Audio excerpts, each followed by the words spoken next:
Welcome to Living Chassidus. Together, let's live the Chassidus we learn.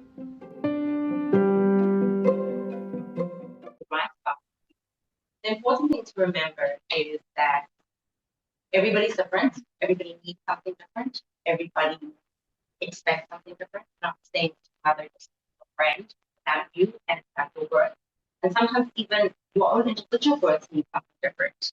And kind of figuring out what's best for you for that birth, that birth. The first thing I'm going to cover is insurance. That's something that comes up. So there's three types of insurance, or two types of insurance today. There's Medicaid, that's the managed care plans like Fidelis, Health First, United. There's private insurance, Oxford, Aetna, Cigna, some of them, and then there are some doctors that take self-pay that take cash pay. Now, the first thing to know when you're looking for a doctor in a hospital or a midwife in a hospital is no insurance.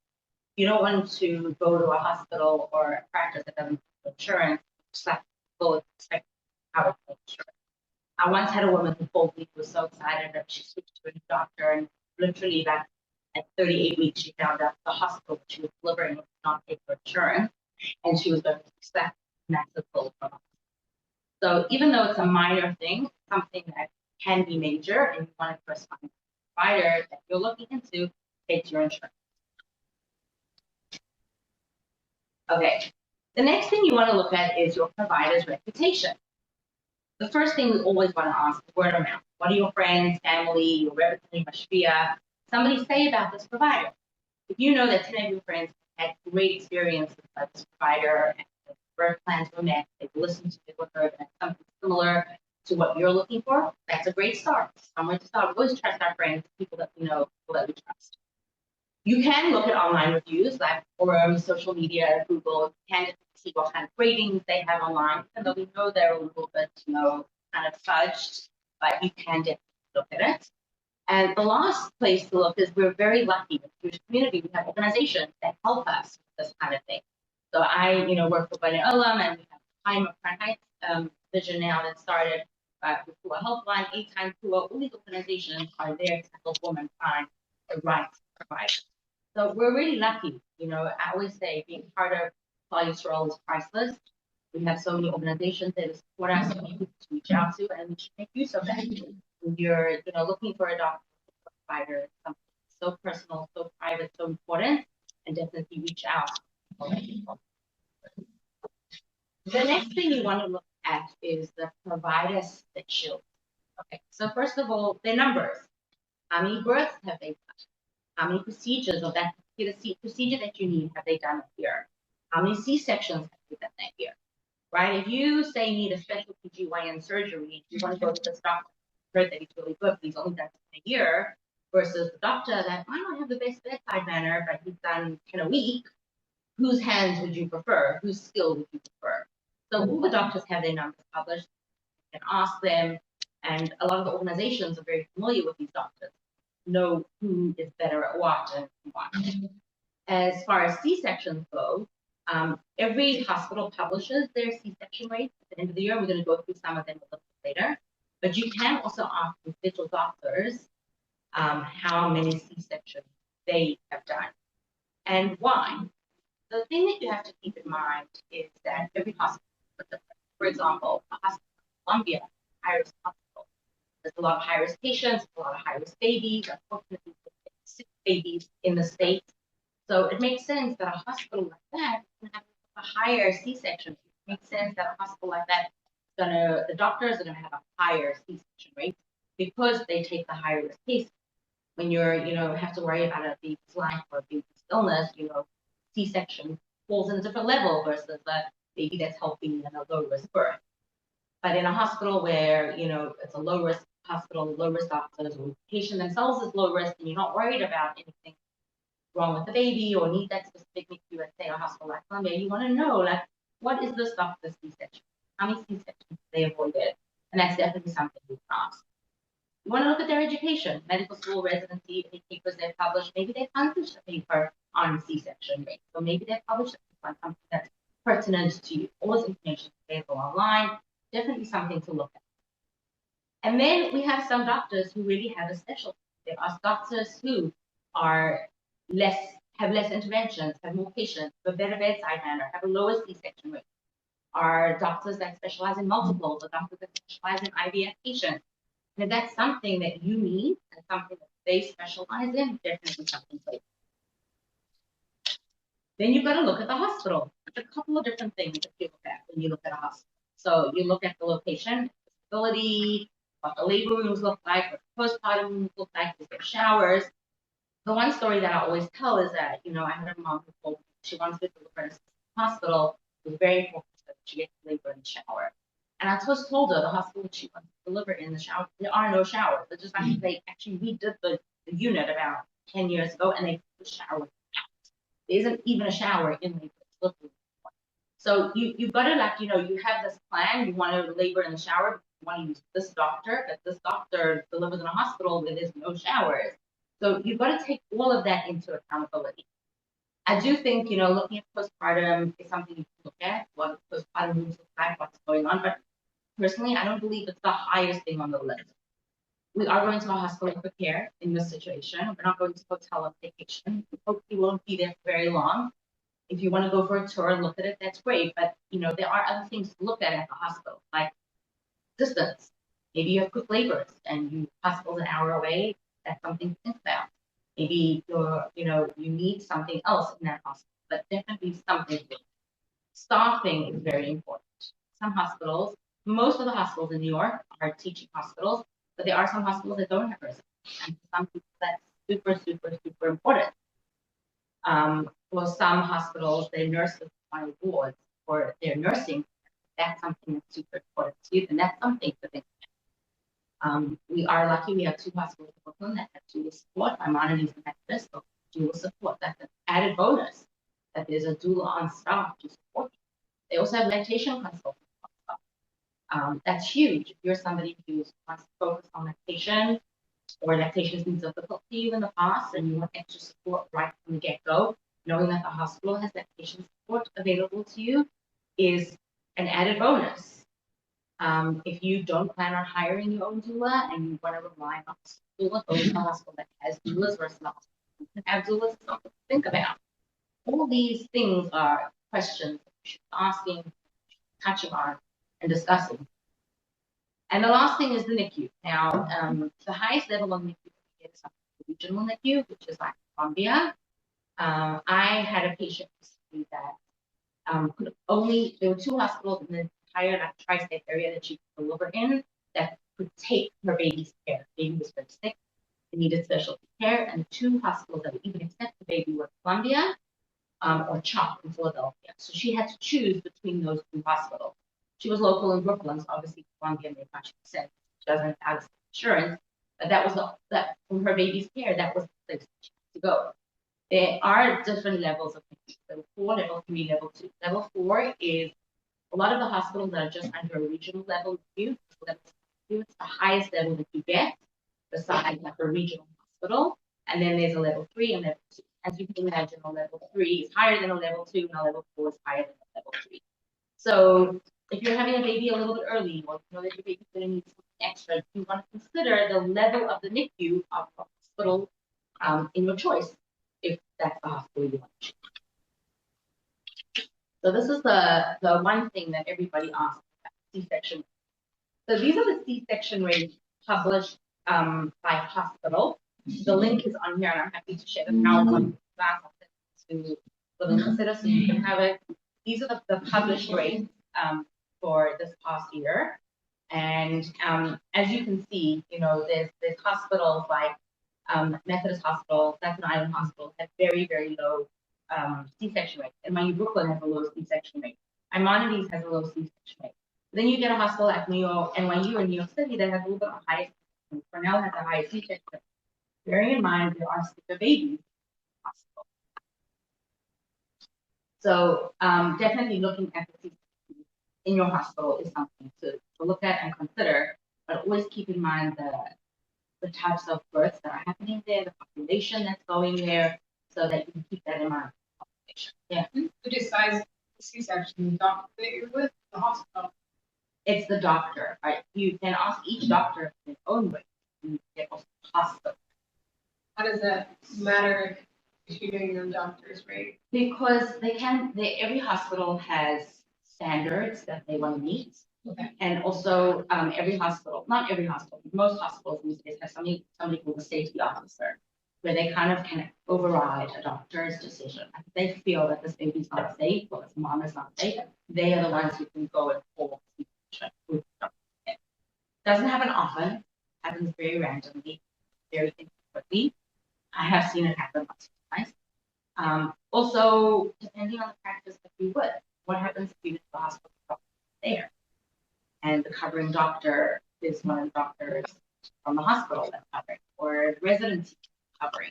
You want to get a little bit of an idea of what rates are. And the hospital decided to let it fly. Like there are hospitals that don't allow it. No, there's two types of doulas. Private doulas. Every hospital in New York allows. I only know one hospital in the United States. California. What? Why don't they let They had a very bad. It was many years ago, and that really did something that's out of the scope, and ever since then, we don't have. But in New York, everybody does, and you can always pay the hospital. Most hospitals allow 3 support people per patient. So, let's say a spouse and a doula, parent, a mother, if that's what you want. There are some hospitals since COVID that have said only 2 support people. We have gotten that, like some hospitals, I believe NYU in Long Island is still doing that. I think that's the only one that I know of that right now that's still 2 support people. But you are always allowed a doula in with you. Some hospitals, like my mom, have on staff doula. So if you don't have your own doula and you want to support the hospital, there's doula there. Like, is that like on call or is that like you plan that in advance? No, it's on everyone's shift. That day, just like the nurses are on shift. The doulas are on shift and they help everybody on communicate with the nurses, with the charge nurse, with the doctors, to see which patients need support and they help out. It's really a great program. You know, some of the patients use them back in early labor and you're not active yet. You would want to come to the hospital, you just have to travel. It's a really nice added bonus. So my monitoring program has been running for a very long time. It's actually called the State Doula, run by one woman. It's really amazing. The program in Methodist that I'm a part of started in COVID, when the governor took away support people from laboring women. The hospital started this program. There's somebody there at like 2 a.m. I want to say this. There's somebody there like most of the time. I can't say every hour there is somebody, but we really do try to cover 24/7. There's one doula per shift, right? No, during the day there's 2, and at night there's 1. So did you say you're part of that team? Yes. So if there's a hospital in front of the you're getting like if you bring your own private doula, are you getting a better level of care than if you use that? Like, is there an advantage to private? There's always I think there's always an advantage to private, especially for a first aid. You have that support at your side. You have somebody that you met beforehand. You have somebody you created a relationship with. You have somebody wanting to know you a little bit. The doula that's coming in is going to be hands-on there in the moment to try to help you. They're great. You know, a lot of the doulas that I've met over the years at my mom and maybe know them well, they really do try to keep it as much as possible, but they're not going to stay in your room 12 hours straight. Your doula can stay in your room 12 hours straight. Need And do home. and support at home. You're right. Sorry. If you need to look at there's 12 hours. Not at all. My first birth 3 days. 3 days. My first baby 3 days. Yes. Some people do Your first client or my first baby 3 days. And there are people that very long days. So I thought you meant 12 hours after, not labor.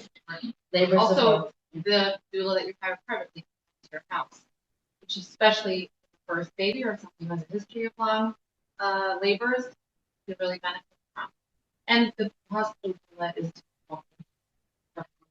more or less. She has to divide.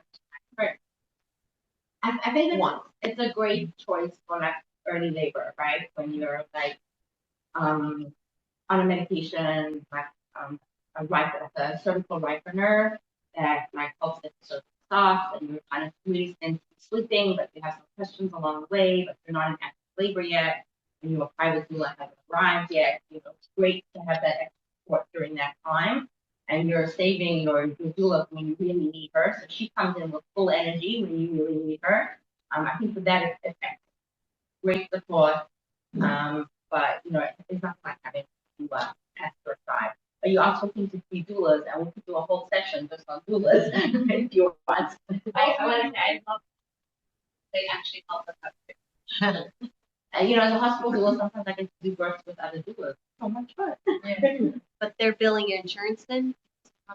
No. It's private. It's a hospital. That means it's private. You're asking about the hospital Private. doulas? Yeah, and the hospital, The ones hospital that are doulas here, are not- paid by We're paid by the hospital. which means the insurance gets billed. This means No. you. the hospital. They bill for services. So I So it's give automatic. comfort measures, I do different things, you bill for things, but it's not like you're The billing patient doesn't for a have to pay. doula through your insurance. Patient doesn't pay extra, basically. No. Sorry, what? So basically, the patient's not paying extra. for the No, the hospital. patient is not paying. No. Just like you're not paying extra for 3 downs or 6 downs, or you don't pay extra.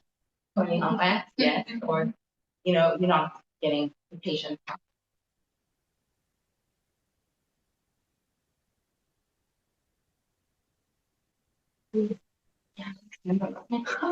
Sorry.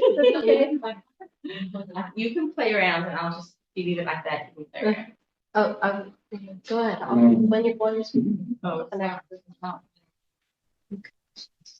should be when you're going to be a function physician. so do it quickly. Do it quickly. We'll wait a second.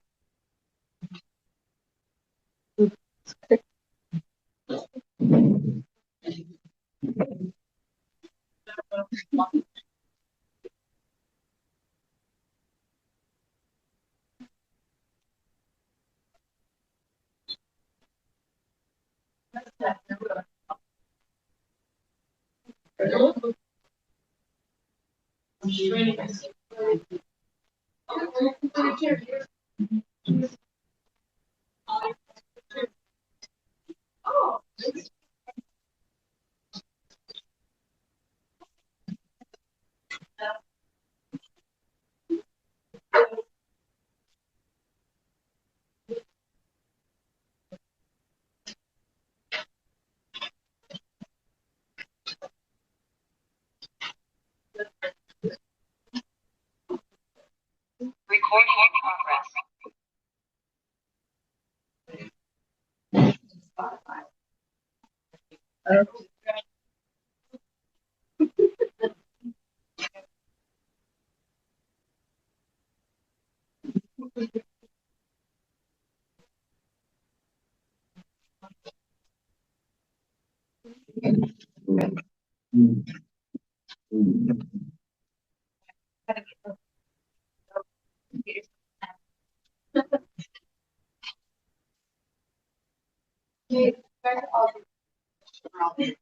But you're all sure. Yeah, it should be good. Thank you. Yeah, you could do the same thing.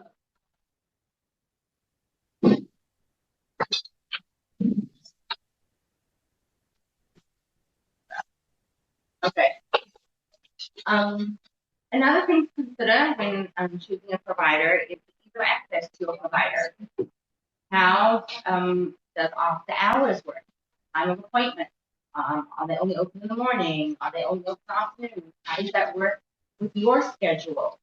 What are their evening access, their weekend access, hours full? People at 12 o'clock, especially honestly, doing the weekend. How does that work? Everybody wants to go to the doctor if they have something wrong. So that's very important for a lot of people, and it should be important for everybody that you have a way, you don't want to access them. And additionally, you want to find out if that's virtual, if that's messaging, if it's through other staff. Are you always going to reach a nurse? Are you going to reach the midwife who's on call? Are you going to reach the doctor? And the last thing is who covers them. You know, every doctor that you pick is a human being. There's no way they live at the hospital or could be at the hospital on call 24/7 all the time. So who covers when your provider is not there? Are they part of a group? Are they part of a group of 4? Are they a part of a group of 10? Are they part of a group of 17, 18, 20 doctors? And any of those 20 doctors could be at your birth. How does it work? You want to understand this aspect about the group, the provider that you're choosing, so you know what to expect. Who delivers your baby? So we spoke a little bit about this. So your provider can't be there all the time, but what happens if he's not there? Does he have one partner? Is your philosophy aligned with him? Does he work with his partners very well? Are their philosophy the same? Are they like kind of all the same kind of style doctors and will work for you and will respect your decisions and choices? Or is there a resident who is delivering? Is it going to be like an intern, a first-year resident, or a fourth-year resident? And what are their capabilities? Is it going to be an attending from another group who's going to be with the resident? What does it mean if your doctor's not at the hospital? Who covers? You know, with the midwife also, who's covering? Is it like a floor midwife? Is it a midwife from your group? How does it work? A lot of people will choose a practice where they can feel that they will get to know all the providers. So there's 4 or 5 providers in the group. They'll get to meet all of them. So they've met all the doctors in the group. So they know that one of those 4 or 5 doctors are they going to be there at their delivery. Sometimes people want to go to some of the midwife groups that we have because the midwives are always in the hospital. That is like, for some people, the most important thing, that you're going to a hospital and the person who's going to be seeing you right away when you get there is going to be somebody from your group, not a resident that you've never met who kind of covers for the doctor till your labor is more active and the doctor actually comes in. A little bit more style, a little bit more midwifery care, which I know that Chaya Musia and Nechama are going to go into a little bit more detail, but the idea of having like a midwife is really somebody who's like at your side throughout this whole thing, not just who comes in just to deliver, which some doctors do. But for some patients, that's okay. You want to be managed by anybody, by a resident or anybody else on the floor, on the unit, and you're okay as long as your doctor is there for the end. These are all things that are very personal and different for everybody. And you have to think about what's important for you and what's important for that pregnancy, for that baby, to be able to make a decision on which type of provider you want. Are you saying that when you choose your provider, you need to choose a doctor or you can choose a midwife? It could be either or. Provider means doctor or midwife. Yeah. Yeah. And like, when would you get a resident? If your doctor wasn't there, so when's that going to happen? So not necessarily. So I mean, yes and no. So if your doctor's not there, yes, you will get a resident. You have to remember, residents are there to learn. Okay, they have to learn, right? Can you what? Yes. Yes, you can always. Yeah, you can. Doctor in training. So you first of all, you don't. Okay, so first of all, you don't want to get on the negative. Guys, you don't want to get on the bad side of anybody when you're in the hospital. The last thing you want to do is be yelling at staff, because then the whole floor is going to talk about you. The nurses, the doctors, everybody. But you can turn around to them and say, I would like an attending only. The resident could stay in the room so they could learn. They could watch. They can watch, but put their hands to their side. Yeah, like the best way to state your needs is very like flat tone. Thank you so much. I would love to have an attending resident. You can stay in the room, but please keep your hands to your side. And you can just say it again. When you start saying, I asked if you could put your hands to your side. Thank you. I asked you to put your hands to your side. And you could just repeat. Robotic, very, and it works. Of course it's a choice. Everything's a choice. You know, a few weeks ago I was in the hospital and there were a bunch of nursing students and they weren't getting to see any births. So I went up to one of them and she asked me, like, we were talking, she asked me, she's like, what am I going to do? I said to her, well, have you ever like introduced yourself to the patients? She's like, no, I'm just walking with the doctor when they're ready for delivery and then they ask me to leave. I'm like, but maybe if you walk into the room, like when the woman is not in pain and not pushing and not in, and you introduce yourself, you offer to bring her a hot pack and a cup of water, and then you say to her, would you mind if I watch your birth? It's a very different picture. Would you mind if I hold your leg? Can I help you during your birth? You know what? She got to see a lot of births at the end of her shift. It's really You also have the right to say no Right. to all of the above, by the way. correct. And if you don't like your nurse, you can ask for the head nurse or for one of the doulas, or if so you don't have, or your midwife or your doctor or someone else, obviously always more comfortable, and say, I'm not so comfortable with my nurse. Can I get somebody else? No problem. I don't want any residents or students in the room. We get this all the time. Like I asked for my doctor and I don't know why he didn't show up. Well, I don't know. I don't know that particular. I don't know that particular situation, but that's why it's important to ask your doctors what happens if they're not there. It's impossible for them to be there, right? Every single minute, of every single day. Okay. Or maybe he was in the OR. Maybe I don't know that particular situation, but you're entitled to ask. You are entitled to ask. Attending As a doctor regular. is the doctor. Yeah. Yeah, or your doctor is also considered an attending. That's the level. But really, and that's something to discuss with your doctor. Like, will you be there for my birth? Like, if you're not there, who's going to be there? Who's going to be covering? Do you allow residents to come with you? Sometimes the doctors will say to the patient, I'm going to be here for the delivery. Do you mind if a resident comes in to watch? Like, sometimes I'll see the residents deliver. I had a patient a couple of weeks ago. She was fine with the resident, but she was scared for the resident to stitch her. So she said to the doctor straight, I'm okay if the the resident delivers the baby because you're standing right next to the resident, but I don't want the resident to do any stitches. And the doctor was like, okay, no problem. That was her choice. It's absolutely your choice, 100%. Just do it in a very firm but respectful choice of words way. That's what I tell people. You don't want to throw anybody under the bus. You don't want to put people down. You want to just stay respectful but firm. Yeah. So I had a question on the previous slide. You said something about philosophy being aligned with the doctor. Can you elaborate more on that? Sure. We're going to talk a little bit about it now, but a lot of it is if you want, for example, if you're the type of person who's looking for a VBAC, which is a vaginal birth after cesarean, you had a C-section for some reason, and now you want to have a vaginal birth. If you go to a doctor his philosophy is not to get you that vaginal birth. Philosophy is not I'm going to do whatever I can to get that vaginal birth, and you're on different pages. That doesn't help you. Why would he not want to do vaginal birth? It's much easier to do a repeat C-section. Why would they do it? You don't do C-section unless it's absolutely necessary. That's what we would like to see. That's what we would like to see and believe, but not every doctor. Why would you make a woman endure that again? Is it true after one C-section there's more risk? Yes. Yes. So that is the reason there are additional risks to doing a vaginal birth after a C-section. There are also risks to repeat C-sections. And it's a personal preference thing, or how you look at the statistics, or which risk you're more comfortable with. There are many doctors who will say they prefer just doing another C-section. So once you have one, you do to just have a C-section? No, you never do. You find a provider that will work with you, and that is what we call VBAC supportive, not just tolerant of maybe trying if everything aligns. Right. And you're never doing, if someone needs to have a repeat C-section and they have C-section for all their kids, you're not due. It's a different passage. Having a mother. Sorry? Is it ever not possible? Sometimes it's not possible. There's hundreds of different scenarios that can come up, but sometimes it's not possible. We always say, healthy mother, healthy baby, vaginal delivery. That's our goal, right? Correct. I had a patient a couple of months ago, came into the hospital, and right away in triage, which is the area where they assess where your labor is up to, her baby's heart rate was in really bad shape.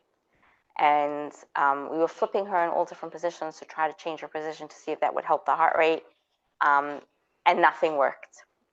She was with a fantastic midwife. We tried everything, absolutely everything to help her. We even took her off a monitor, moved her into a room to let her walk around a little bit, give her some extra time, see what happened. We got into the room, the baby was even in worse shape. And we had to go emergency to the OR to do an emergency C-section. Now, in that moment, like we had to like, you know, turn to her and tell her, you know, like you have to be that tough, strong mom right now to do this for your baby because your baby is in danger. We have to do this. We don't have a choice. Like sometimes, you know, I mean, obviously she always has a choice. She can say, I don't want to do this for my baby, but she was like, okay, get my baby out. Please make sure my baby's healthy. And that's what we did for her. You know, they did an emergency C-section and thank God her baby is healthy and she's healthy, but it was also a lot. It was traumatic. It was the opposite of what her birth plan was. She was using a midwife and, you know, and that, Baruch Hashem, glad to hear. So, you know, there are lots of different scenarios that can come out. But if you specifically are looking for a VBAC, you really want to have a doctor who's in line with that philosophy and really wants to support you through that. Not just that they're tolerant of it, but like they really support you through that process. Another example, yeah. Can you talk about the different types of having a midwife and doctor? We didn't go into details of doctor midwife yet. We spoke more about how to choose a provider, what's important, what to look at in each provider, whether it's a midwife or a doctor. We are going to go into some things. Another thing to look at is pain management, right? Are you the type of person who's going to take childbirth classes? You're really going to be able to manage, your pain tolerance is excellent, and you are going to want to take an epidural. You're not going to take an epidural. If your doctor is the type of doctor is like, all my patients get epidurals, like you guys are not on the same page. If your doctor is the type of person who says, none of my patients take epidural and you want an epidural, you're not on the same page. There are different pain management tools like nitrous oxide or saline injections or using the bath or the shower to help you through the pain. But all of those things that you have to find out if the hospital offers it. There's only 2 hospitals, I think, in New York that offer nitrous oxide. Very few hospitals offer the saline injections, and a shower is something that a lot of hospitals offer, but not all hospitals have working showers. What is it? What is nitrous oxide? It's a gas that they give you through a mask. That are we asking talking to different things? Sorry. Yeah. So she finished with this and we'll get to you. Go ahead. Only 2 hospitals that I know of have nitrous oxide. It's a gas, like you use a mask to take it and it helps dull the pain, but it runs through the body very quickly. It kind of comes and goes very, very quickly. So you don't have to be like in a bed on an epidural and numb completely. It's just something that you can use to help you with the pain, and it gets you through the labor. Maimonides has it, and Loma, Lower Manhattan, New York Presbyterian. You've done laughing gas for Like a dentist. dentist, the same thing. And it lasts, like. No. You have to keep on puffing. You have to keep on puffing. Self-administered. What was your question?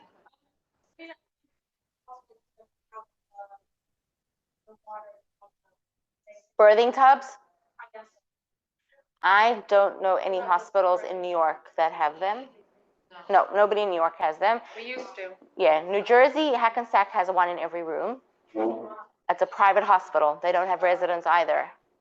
They don't take any Medicaid, only private insurance. Like, you know, they do have it. In New York, I don't know anybody who has it, but a lot of hospitals, like for example, Methodist Hospital has showers in every room. And the other thing that's great about Methodist Hospital is that they have wireless waterproof monitors. So even if your baby has to be on the monitor, you could still be hanging out in the shower. You don't have to be going in the shower and then coming back out to get monitored and then going back into the shower and then like that's a huge advantage. But most of the bigger hospitals have showers. The other thing that you also want to look at is like, you know, natural alternative ways or things that your doctor will do to help you get into labor. You know, are they for acupuncture or reflexology? Will they do a membrane sweep for you, which is where they kind of try to like kind of separate the uterine muscle from the bag of waters to kind of kickstart labor?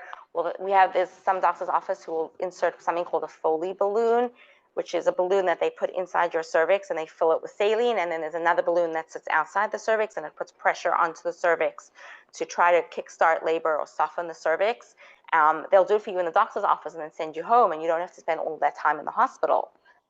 You want to know what page your doctor is on. Do you have personal preferences about specific things in labor, and are they on the same page as you? Will they do this for you, or won't they do this for you? What are their policies? So that you want to try to have your philosophy as aligned as possible. Am I finished? Am I not working? I think that's not. That's so weird that it's not working. Okay. So again, talking about being aligned, you want to know, like, is your personal space, this is a very personal space for you. It's private, vulnerable. You want a doctor that will put you at ease, somebody that you can ask anything. Are they respectful of your religion? Are they respectful of your birth plan? Do you feel heard? Do you feel respected? These are all the types of things that you want to discuss with your provider, that you want to, whether it's your midwife or your doctor, to know that they are on the same page as you. Almost not working. There we go. So this is, I'm not going to talk very long on this because I really do believe every woman deserves a doula. I really believe everyone should have somebody at their side, even if that person is your mother acting as a doula or your sister acting as a doula. I don't believe anybody should ever go to the hospital alone. Nobody should ever be there alone. But you know, you want to make sure again that that you interview them, that they have the same philosophy as you, that they're available, that they have good coverage if they're not available for some reason. They could have two births at the same time. They could have family, something going on, or an emergency, chas v'shalom. You want to make sure that you are understanding, their understanding of you, and that you're on the same page. And whether you decide to, you know, have a private doula or hire somebody through insurance, or, you know, just use the hospital doula staff is your prerogative. But think about all those different options and what they mean and how it changes the support that you get during birth. Through insurance, is there a way to choose? Through insurance, there are some doulas that take insurance and some doulas that don't take insurance. So you can get the list from your insurance of who takes, like say you're on Fidelis, you can get. From like people in Carnegie that they can. Yes. You can take both, take insurance and a private thing. Not always. I always thought that doula was something that like had to always pay for in pocket. I had no idea. Insurance is new. Oh, it's new that this year?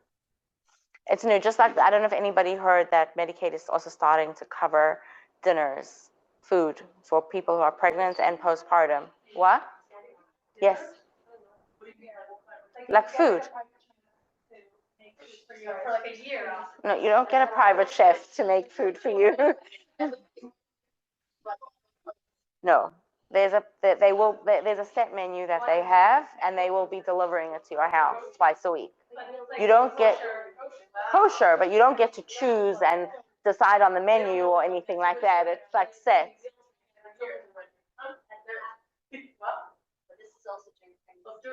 During pregnancy and for the first year postpartum, yeah, on Medicaid, yes. It's called nourishcurrentnights.org. Correct. I can share it with you guys so you can share it. Yeah, it's a new program that they started. The one in Crown Heights is being run under the UJO from Williamsburg, but it's done by a Crown Heights caterer, so it's all under the CHK.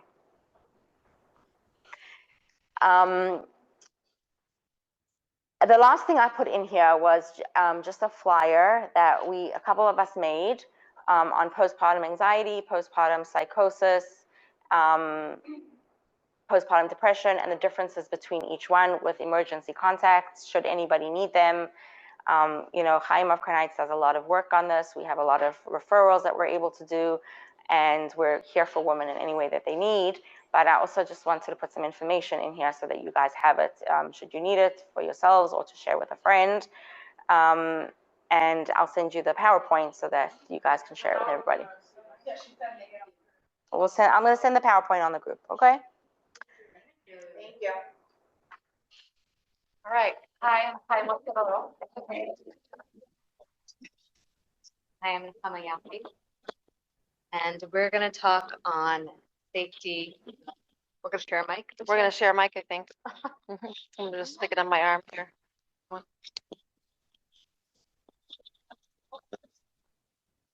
like a clip-on thing. The sound it's gonna hear your heartbeat. Do. Yeah. So No, this we'll- one. I left the meeting. The computer left the meeting, but that's the camera's still there.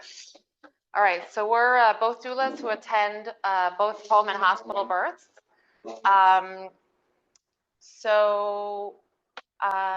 goal of today's talk is not to discuss the safety of home birth or what home birth is like. We're going to go off we both attend home births because we believe it is a safe option. There's many statistics and articles that talk about why and how home birth is safe for women who are low risk.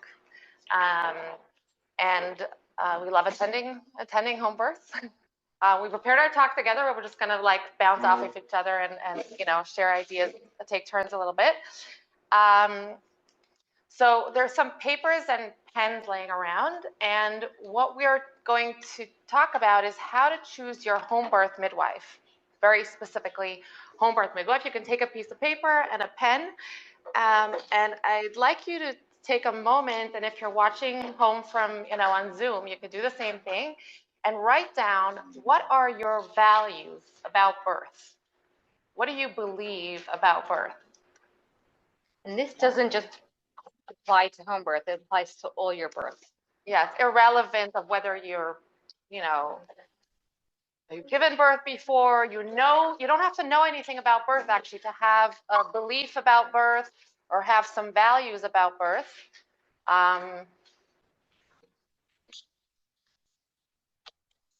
It's also never too early to learn about birth, which is so amazing. Why Michal does so much like birth education. I know that it is our minhag not to talk about it in the early pregnancy stages. Of course, if you have a question that is relevant to choosing your provider or things like that, or you have a question about how you're feeling or whatever, of course you're allowed to discuss it with whoever you need to discuss it. But never too early to start. And I also want to take a moment to recognize that we do have some women here who gave birth, and that birth is not always simple or straightforward. So if you had, a great experience or a more difficult experience, we're, also here to recognize that and support you in that way.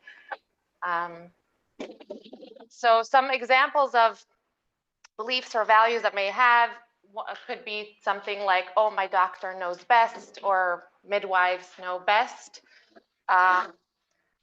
Another idea for a belief could be birth is a normal, natural event.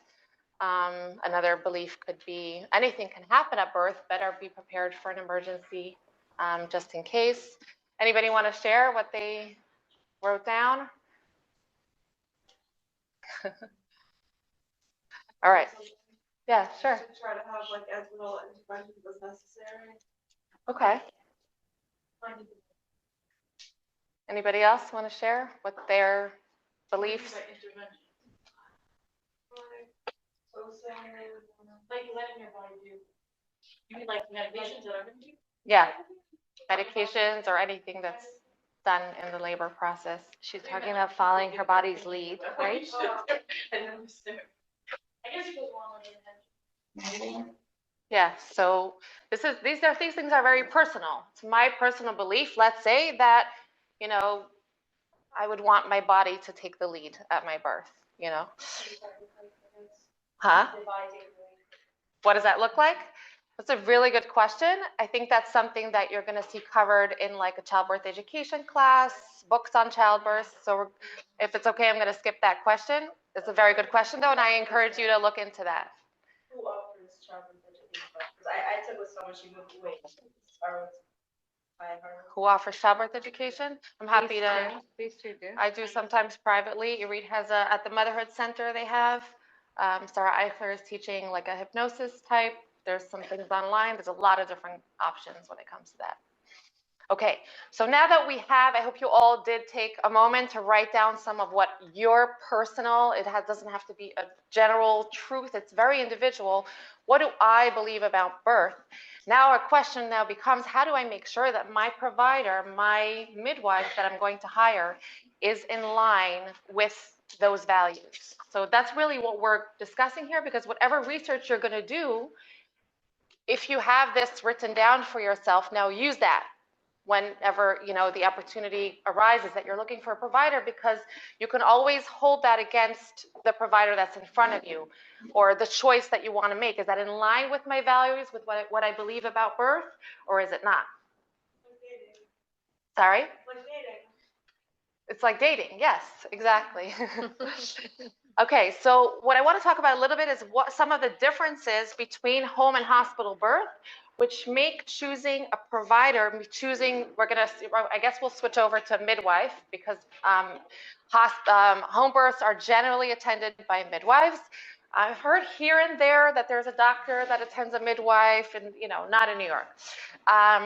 So there are some differences which make choosing your midwife when you're giving birth at home very important. Okay, one of them is that, unlike what we discussed before about when you don't like your nurse, or you don't like, you know, your doctor, or you don't like your midwife and you're going to ask for somebody else, at home it's not very easy to do that at all. You hired your midwife or you hired your team, and if during the birth it turns out that this is really not a good fit, well, she's the one that's there taking care of you. So what are you going to do? Sometimes when you have a home birth midwifery group that has, it's a group. So here it could be that you have the option, even possibly in advance of your birth, to say, well, I want this particular midwife, and then definitely as part of your interview process, ask, you know, is that something that could be an option if they're, for whatever reason, have a certain preference or a certain midwife I don't like. And also, you know, if in birth it happens that it's not working out between us, can I request somebody else? Will you honor that? But typically it's, you know, it's complicated. Now, if you're really feeling unsafe, it's turning out that she's not skilled, or you're just feeling so uncomfortable on a personal level, which interestingly enough definitely does have physical impacts on how your birth goes, as well as could have an impact on different decisions that you might make, and you're just not feeling safe with this person, yes, consider firing. Sometimes you can hire a midwife on the spot. You might need to pay her, you know, separately, privately, or you can consider transferring to a hospital, you know, instead. Because like even in a hospital, like I don't get how you could just, you don't like your doctor, how you just, what do you? It is definitely very complicated. Sometimes there's a team, so you can ask for somebody else on the team, or you can ask for a resident. It's definitely sticky. I feel like Irit would probably be better in answering this question. You don't like your doctor on the spot. Do you have an option of asking a resident to deliver you? You can. Ask for a resident or somebody else who's on the floor. If in a situation where you don't, right, but if you're in a situation where you feel like the doctor is not in a healthy state and it's not a healthy situation for yourself, I would want to go and switch. But it's already, let's say by the pushing. You can say, excuse me, could you step out? I would like somebody else. You could just say straight like that. You don't feel safe, and you don't feel like he's being safe. You can say, I don't feel safe with you. Can you please step out and send in another doctor, an attendant, or a resident? I will say, because I think we're getting this question in different forms already a few times, you're the patient, you're the birthing woman, you're paying them. Whether you're paying them directly or your insurance is paying for you, they're being paid to service you. It's your birth, it's your body, you get to decide. You have rights. These are official rights also. These are legal rights. You have a right to be cared for by someone that you feel comfortable with. Yeah, don't hesitate. If you're saying like not to start it on a bad foot, how could you say this nicely? Very like that. Very monotone. Very firm. That's use your choice of wording. I don't feel safe. I would like to fire my doctor. I would like another doctor. And sometimes when you have somebody else in the room, whether it's the nurse or your doula, or your mother, that could be helpful, or your husband. Husbands are very, very significant in these kind of situations because they have a certain legal representation, more even than a doula. The best is when mom speaks up for herself, husband is next. Safe for differences of opinion. I mean, it's like you're saying that value thing. Like he wants me to break my water and I don't want to. I don't know. Like it's not like don't remember the author's name, but there's a book called A Natural Hospital Birth, How to Obtain a Natural Hospital Birth. I don't remember the author offhand, but it's a book that I often give to my clients to read, and those of them who are living in the hospital. And one of the things that she says repeatedly in that book is to always ask for extra time. I want to break your water. Can I think about it for an hour? Please give me an hour. Nobody will ever say no to giving you extra time unless it's an emergency and a decision has to be made on the spot. But in a situation like that, if you don't know how to say, like, I don't agree with my doctor. Those are frustrating, but that's. Okay, that's another, we could do a whole talk on just doulas if you want. We're gonna get into also like what questions to ask, and the same as when you hire your Hire doula. doula. Ask those questions. Like I've had people ask me straight up, are you going to, are you gonna let me have an epidural? For starters, I have a hard time with that wording because I don't get to let you or not let you, neither does your doctor or midwife. You decide, and it's up to me as a doula to support you. But if that's something that you want to know about, yeah, definitely ask. What's your philosophy? You two are doing that. We're all doulas, Yeah. all three of us. So why do you say that she would be more qualified than that? Like, what's the difference? I don't do home births. I do only hospital. She was And you asking do both. specifically. We do both. Yeah. Go ahead. So before we got on the tangent, so you were saying for a home birth, you have the choice, the professional person is not reached out, I didn't realize, you can choose to go transfer us. Yes. Yes. Will you automatically have a resident? Not necessarily. You don't have someone in. So sometimes your doula will have a connection through another doula to a provider. And sometimes, well, if you're being transferred by your midwife might have a connection to the hospital and you might not get a resident. Usually what they would rent, like. Yes. Like. The straight up, you don't make any plans, you're going to be cared for by residents. Yeah. That still also means that you also have the right to say, I want to be cared for by a doctor. You might have to keep on asking. The doctor might indeed not be available. He might be in the middle of a C-section. I want to tell you, I once walked into a hospital and the mom's preference was females only. And a male doctor walked in and he says, I'm here to check you. And I said, she wants female only. And they said, there's nobody available. I said, that's okay, we'll wait.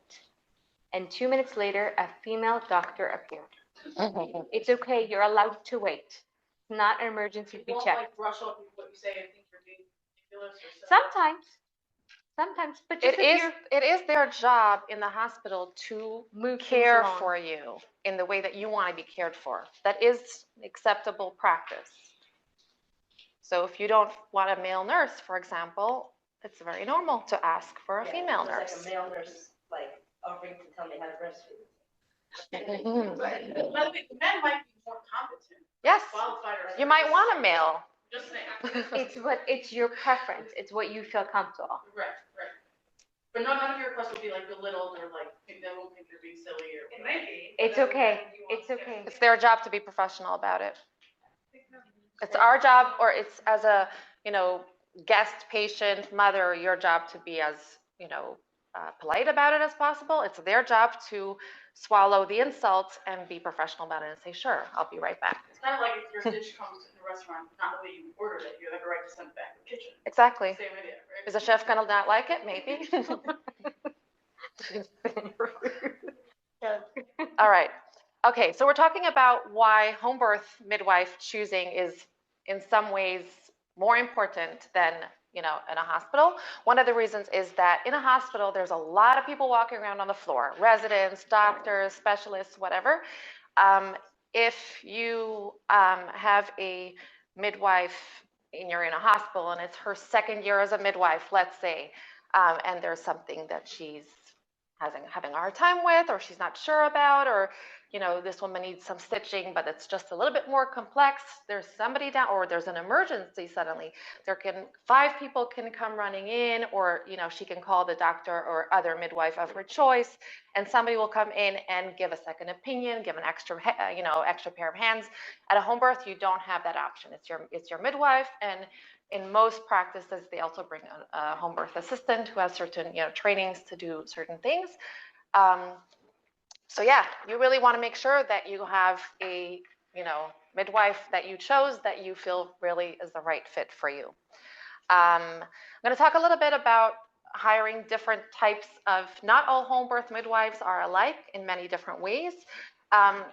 We see midwives doing home births that are copying a little bit more the hospital or the medical model of care, and we see home birth midwives that are, you know, doing a more holistic type of care, and of course you're going to have everything in between. So I'll touch upon briefly what I was also asked, you know, during Irit's talk. In general, the medical model of care with versus the midwifery model of care. In general, the belief in the midwifery model of care is that birth is a normal, natural event, which should, you know, just progress normally, just like anything else that our body was made to do, and that we're there in case something goes wrong and that we, you know, need to intervene with. That's typically the midwifery model of care.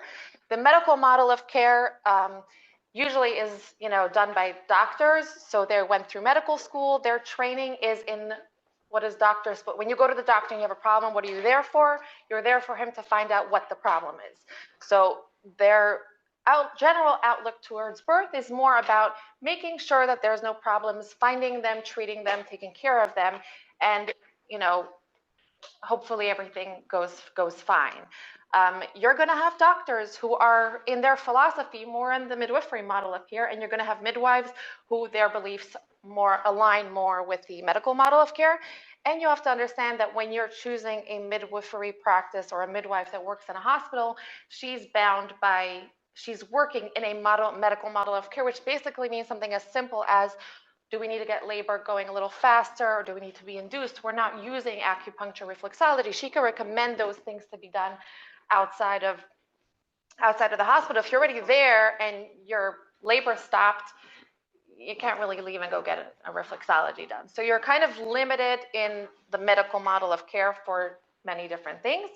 And also they're bound by whatever policies are set by the hospital, by the insurance agencies and things like that. So, you know, that does influence the type of care that they give when they're working in a hospital system.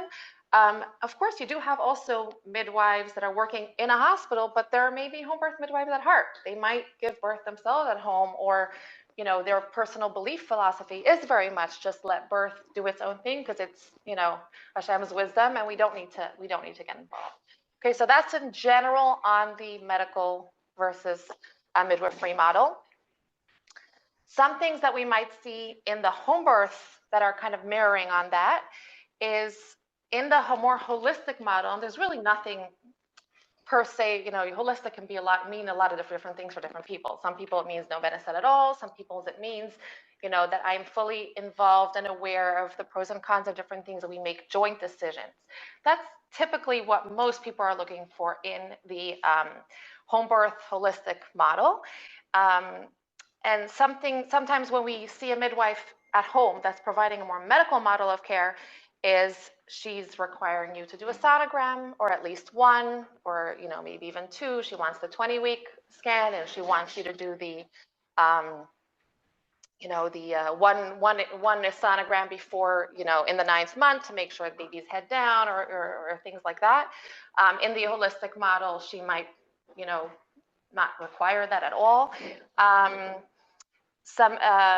You know, doing vaginal exams, either, you know, usually during labor. The holistic model, vaginal exams are not required for a birth to go, you know, smooth and straightforward.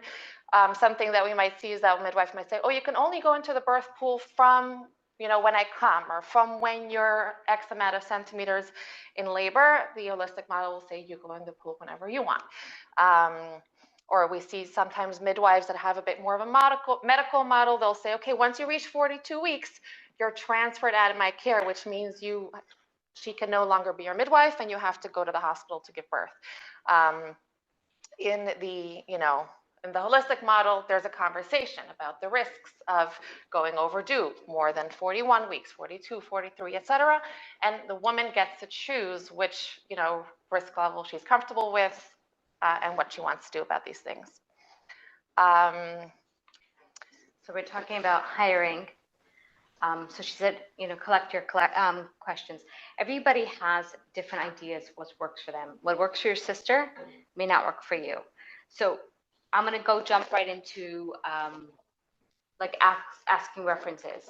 You might want to ask your sister, your mother. Great, but you have to make sure does your values align with your sister and your mother, just like we spoke about. We may have different ideas, or we might have a different labor. My sister, she always gives birth on her due date, so she doesn't mind hiring a midwife that will transfer out at 42 weeks. I give birth at 44 weeks, so I need a midwife who is flexible and will go all the way with me. It's important to really have your list of questions, sit down and have a consultation with your midwife ahead of time. Good idea to have a consultation with your husband and have a run through, ask all your questions. See how they answer you, see if it's a conversation, feel if they're answering you and they're talking over you. That's like something important. You never want to be talked down to. You want to have a conversation. Sure. At what point is it at what point do you move to private provider? Because at certain points I'll say it's too late. Okay. So with home birth, the fun thing about home birth is the second you're pregnant, you better find a provider. That does not mean if you found a provider that does not align with you, that you may not find another provider who will take a late transfer. But that's the fun part about home birth. Why is that? Why is that? We're very popular. Not because you need to know what's going on from the beginning. No. Not only that, they may not see you until 12 weeks anyways, like most, they're not like that. They usually see you before. What do they see you? Yeah, around 10 to 12 weeks. Depends on the group. A lot of OBGYNs who are single providers, you need to get in early, before 12 weeks. Somewhere between 12 weeks. What do you mean? Even if you... They're the only doctor. It's not a group. If they practice by themselves, you generally want to at least have your appointment booked for somewhere between 8 and 12 weeks. A lot of those groups won't even take anybody new after 16 weeks. You should wait that long to see because let me finish and I'll explain, okay? Most people see the provider the first time somewhere between 8 and 12 weeks. You generally don't see anybody before that. You need to, you can. But people who are single providers, that are the only providers in their practice, can only take on a certain amount of births. So they cap the amount of births they take on per month.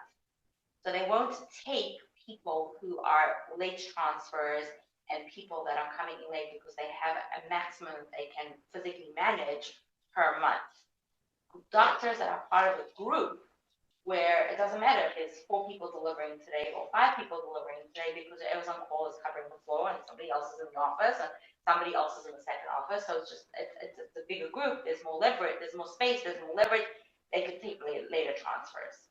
The general rule is basically up until 20 weeks. You can find a provider. After 20 weeks, you very often need help to get into a different provider.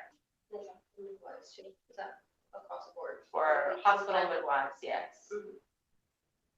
So the same. 20 weeks is kind of the cutoff. Some of the high-risk groups will say 16 weeks because they just won't take more people after that. Right. Private practice, not private practice, you said? Right? Single practice. Solo practitioner or single, yeah. That would be that they would be the ones that would be. Correct. There's very few of those left. Very few of those practices left. They're a little bit old school. They have smaller practices. There are pros and cons to it. For example, if you're with a solo practitioner and you go to your appointment at 9 o'clock and at 9:05 he gets a call that somebody's in labor, you're sitting in the waiting room and he's walking out the door, and you can choose to reschedule your appointment, or you can choose to wait 3 hours or 4 hours. Do they sometimes have like a nurse or something? Sometimes they do. Most practices have nurses, sometimes they have a nurse practitioner or a PA who works with them. But if you're going to a solo practitioner because you want to see that doctor during the pregnancy and you want him to deliver you, it comes with those cons. And, some people don't have 3 to 4 hours a day to go to the doctor because you want that doctor to deliver you. That's something, to think about. But for some people, the fact that they see him in the office and know that he's going to deliver them is something that they want. So you said you don't, what's like, from when someone finds out they're pregnant, they're not going to see a doctor until 8 or 12 weeks? Usually the first appointment is 8 to 12 weeks, yeah. So between is there things you need to know in the first 2 months of like what to eat or vitamins you should take or what you should do or anything like that? So by college classes. Yeah. I was gonna say college classes, yeah, a lot of times cover that. Any of those things that you should be doing, you should really be doing from the time you get engaged. When you're pregnant, a lot of times you're sick and you can't swallow all those vitamins that are so good for you. So getting healthy beforehand is a good idea. Cheerios and milk. Or potato Toast. chips. Potato chips. Whatever goes down to keep you alive. Just to make sure everything's like, okay? Well, you could go to a regular doctor for a blood test to check. Right. Usually at that stage, there's very little they can do either way. And it also is the stage where most miscarriages happen, if they happen, and they can usually not be stopped. Usually when there's a miscarriage that early on, it's because there's something in development that didn't go right. And yeah, the doctors, It doesn't really make sense to go see a doctor. you don't need to see a doctor. No. Obviously, if there's bleeding or whatever, you should reach out and see somebody. Is it recommended ever for someone, like before they get married, to see someone? So I generally recommend, this is, again, my philosophy, everybody can say something different. I generally recommend it's very good to establish care by a provider, either as a single adult or when you get engaged at some point, so that you have a doctor to turn to call to if something does happen before you've chosen, even if you're not going to choose that doctor for your birth, but you have somebody to refer to for care. Going to a doctor as a woman, as a young adult, or when you're engaged to establish care, to get a history on file, even to take a baseline set of labs so that there's something there if you ever need to compare it to something. There's something, an OBGYN. You don't necessarily need to consent to a pelvic exam if you don't want to at that stage, but you have some medical care. You've established care by that doctor. Getting new patient appointments is not so simple these days. There's a major shortage of doctors, major shortage of even home birth providers. There's a shortage of midwives, shortage of practitioners in general in all fields of medicine today. So calling and saying, hi, I'm 6 weeks pregnant, I want an appointment tomorrow is not going to happen. But if you are already going for an annual PAP or you've been there twice because you've established care, you're not considered a new patient.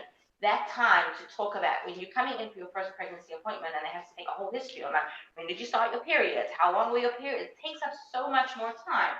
If you've gotten some of that stuff out of the way in the history, in an earlier appointment, the provided that you're seeing that they can focus on the here and now and what's going on now. It doesn't have to do all of that. So establishing care at a provider, I think, is important and helpful. Also, if you, for example, move out of state or whatever, you're going to a new place, I think particularly if you're looking for someone like a home birth midwife, irrelevant of whether you're pregnant or not, start putting feelers out, get some information on how to choose. So yeah, the second you're pregnant. The second I was pregnant with my first, I called and she said, I'll call you right back. And she called me back. She said, I'm so sorry, I'm booked. That's really how it went. So,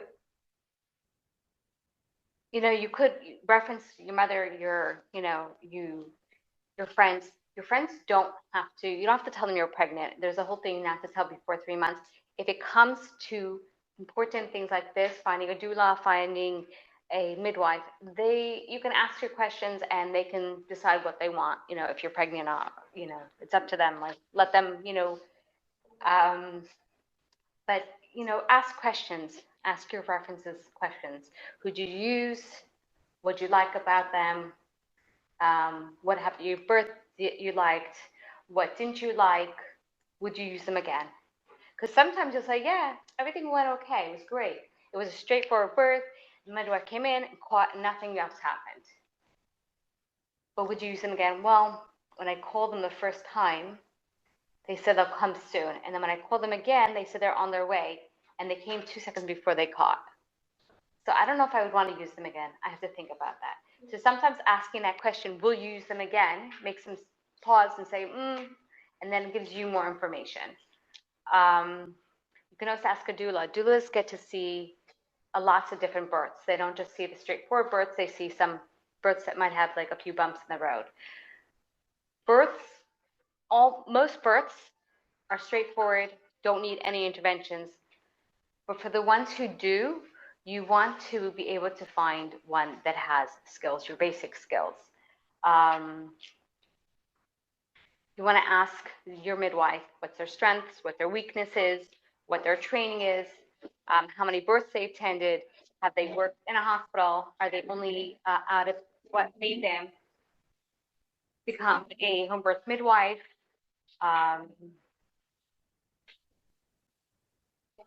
It's also a good idea to know what's typical in hospital, what's typical in home birth, and compare what feels right to you.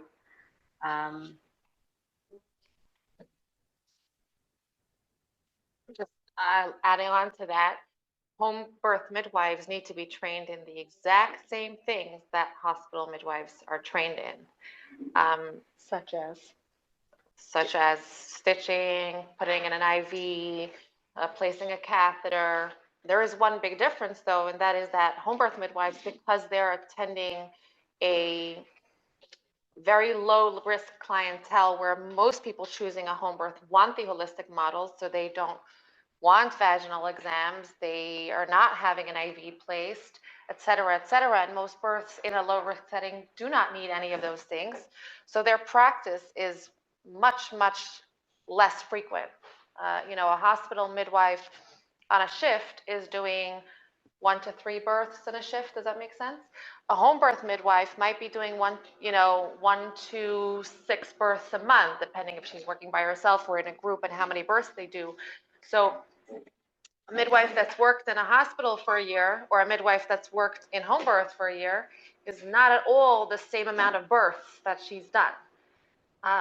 So in terms of skills, they also need to be practicing very regularly outside of their actual work setting to maintain those skills of placing an IV, dealing with a shoulder dystocia when the shoulders get stuck, a surprise breech, and different things like that. They need to be doing a lot of hands-on practice outside, and you want to make sure when you hire a home birth midwife specifically that she's, how is she upkeeping those skills? Sure, because your questions. Yeah, so we wrote down a couple. We have a list that was put together by Malky Schwartz, who's also a home birth doula. It is very, very extensive. It's more for the person who is interested in doing research and seeing all it's for several pages long. If anybody wants to, give me their email, I'm happy to send it out after. But we're going to bring up some of the main things that we felt were most important to highlight that you should really find out about your home birth midwife before hiring her. So, like I said, how many years have you been a midwife? One thing you want to know, and you would also like to know, has she worked in a hospital? That would be good because then she's done quite a few stitching, quite a few IVs, quite a few catheter, and maybe even had to remove a placenta or two when a placenta didn't want to come out.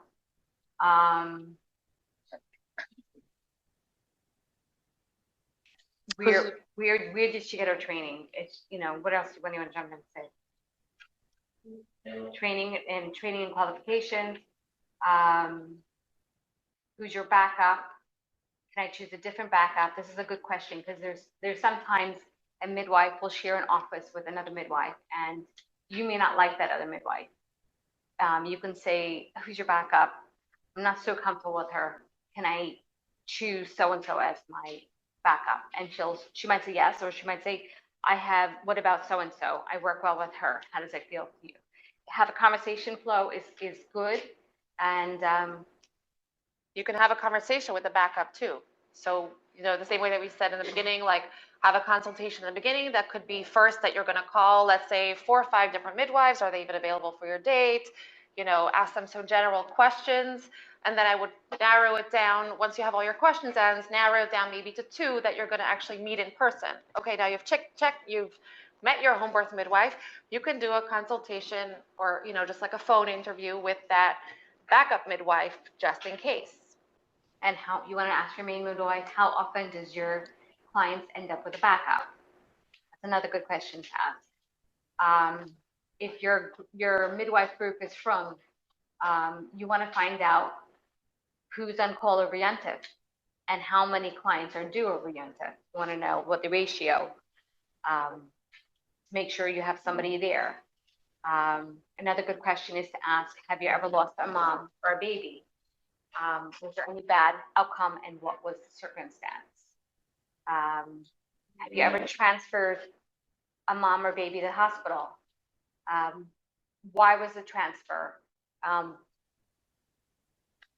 Were you able to transfer specifically to any midwife? Do you have any relationship to anybody in the hospital? Where would you transfer to?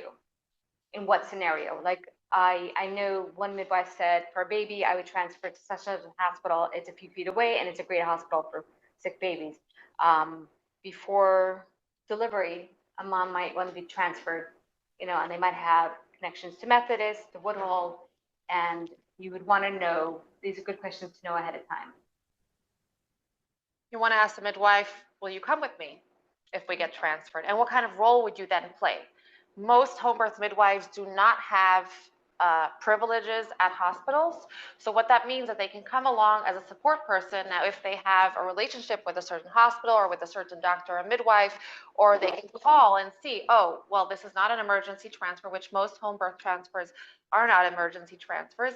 They can call and see, if any of the people they have connections with are on shift that night. That's going to make a difference. But usually when the home birth midwife transfers, if she comes along with you, she will then be more of a support person than your provider. But that's a good question to ask altogether. What is your role once we transfer, if that happens? And if so, would you follow up postpartum? If I was transferred, would you come for a postpartum visit? Will you follow up postpartum phone call?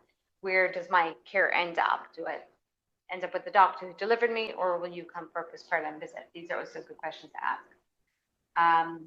And also, for my own delivery, what does postpartum care look like? What happens if I want to transfer and you don't think it's necessary? It's not medically necessary. I'm exhausted. It's been many, many hours. I want pain relief. Are you going to support me in that? Testing and screening. Most home birth midwives do all the typical testing and screenings that hospital midwives do as well.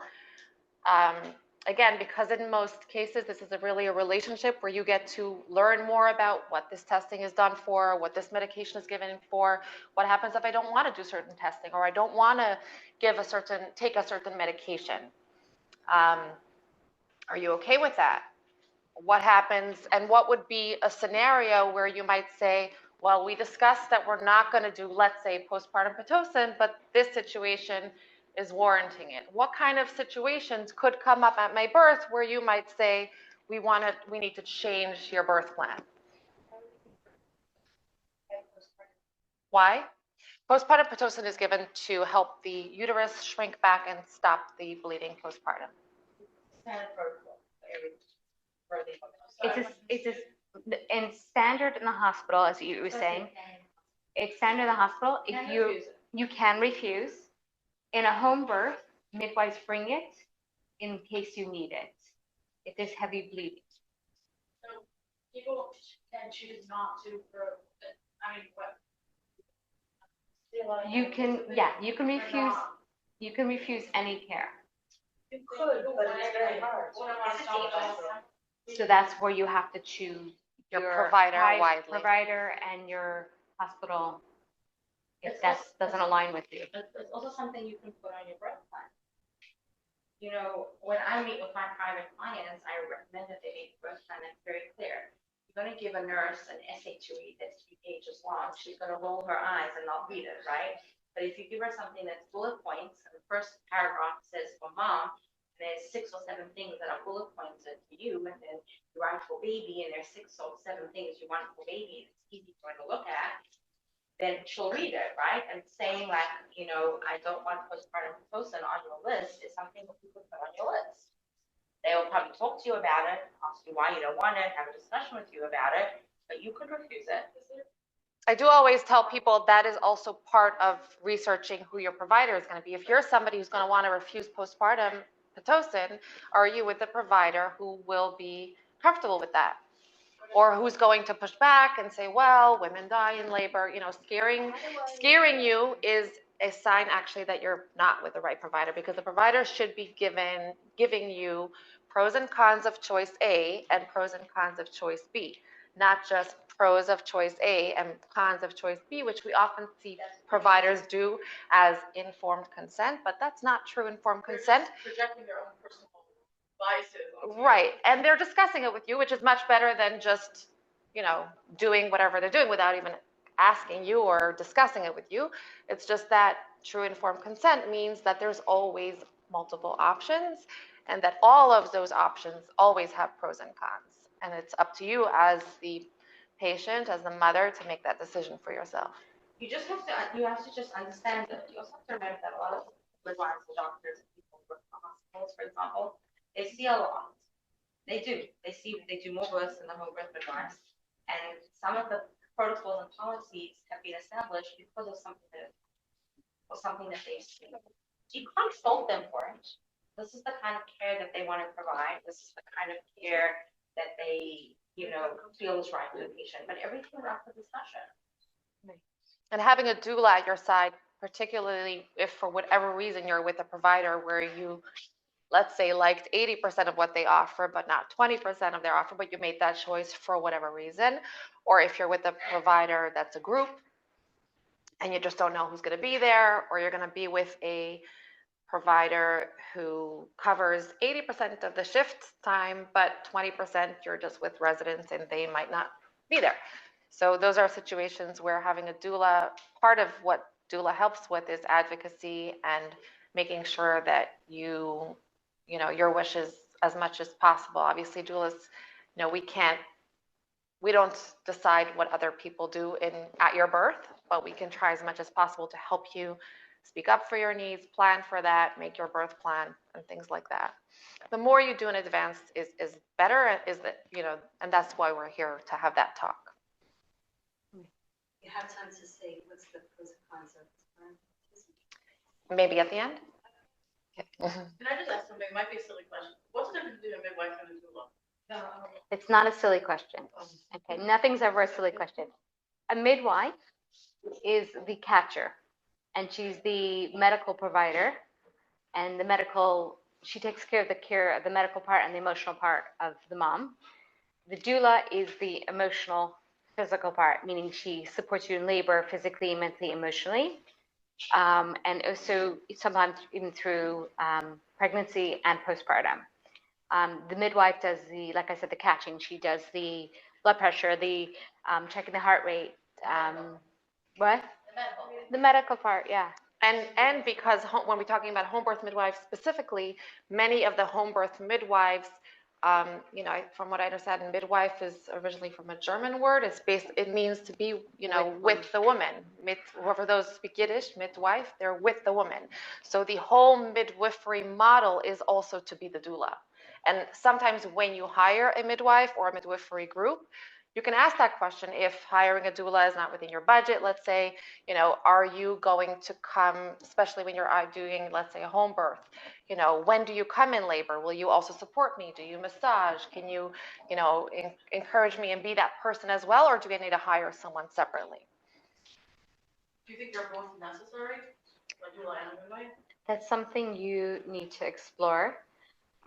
You might want to do it for your first and may not want for thereafter, or you might want that for all your births. Somebody who had kids before but is having their first home birth might want that. Somebody who had a difficult experience in the past might, for the next birth, make sure to have a home birth doula with her, and some people, who have they already had 2-3 births, and they were all 3-hour labors, and their husband came with them, and that might be a reason, not to need one. Right? Can your mother come with you? Can your sister come with you? Female support in birth is a very big deal. It is. Why? I don't know. Ask her from Pua. I said female support, having a woman with you, and statistically, again, we're going off topic here, but statistically, women who have a female support with them when they give labor have better outcomes. Less C-sections, less epidural use, less postpartum depression, better, positive thoughts and feelings about their birth. So there's value to having somebody there. It doesn't have to be a professional doula. Okay, back to choosing your home birth midwife. Will you ever leave a labor? Why? And what if I asked you to stay anyways? I was once at a birth. It was a very long birth, and it was appropriate for the midwife to leave, and the woman, really begged the midwife to stay, and she did. She did, yes, she did. That also can vary. That's something we'd like to stay. Our goal is always to come and stay, but sometimes if it's been 2 days, we need a little sleep. Sometimes, or go back to our kids. Or only when it's really not that can vary. That's a great question to ask when you hire your doula. When do you come? Do you carry? We talked about some of these medications. Do you carry them with you? Do you have oxygen with you?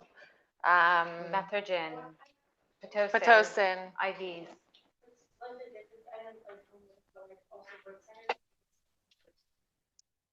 So we didn't really cover birth centers. Birth centers are technically, the way I usually simplify it, is a home birth in somebody else's house.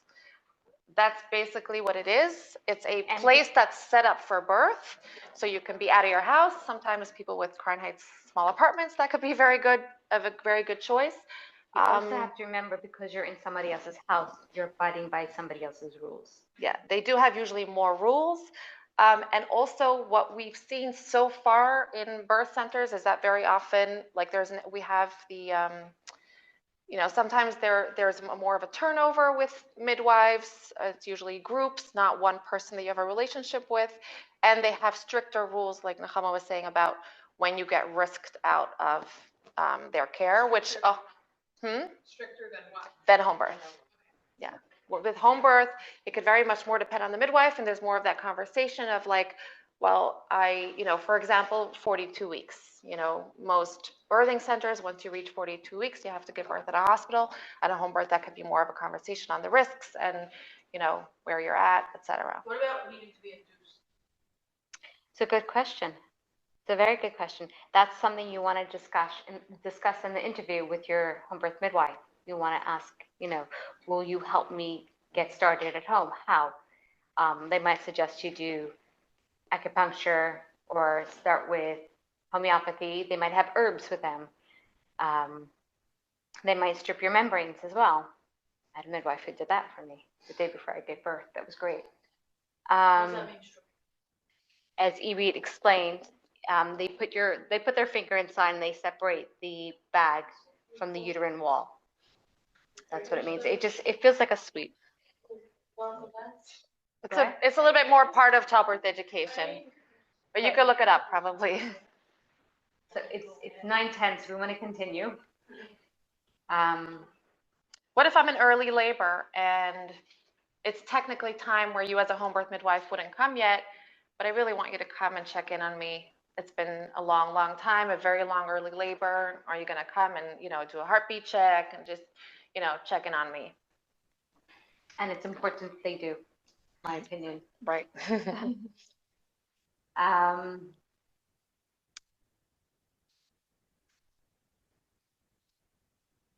Take this one? Yeah. Take that one. Okay, so this is actually very, very important. It applies also in a hospital setting. It's not necessarily home birth midwife specific.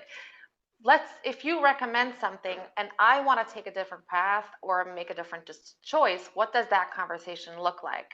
And what would the outcome be? The red flag would be, well, I'm the provider, don't you trust me? we want to have a conversation, or scaring you into making the decision that I, as a provider, feel right for you. Will you run through what needs to be done to set up the birth with me and my husband? Will you explain what to expect? There's some midwives who are very good with that. They go through everything.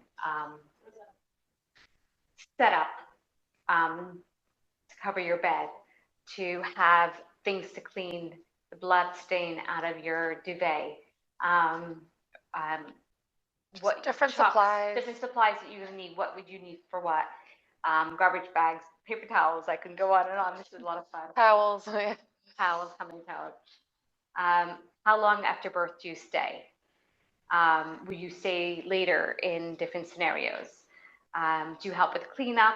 Take apart the pool, etc. I was once at a home birth, and the apartment was very small. You know, what are those apartments without a hallway? You walk in and you're in the dining room. It's like this little tiny square, and off of that were 2 tiny bedrooms, and that was it. So it was her first baby, which was fine, but she set up her birth pool in the middle of that little tiny dining room. It basically, you had to walk around to get to the door, like literally like that.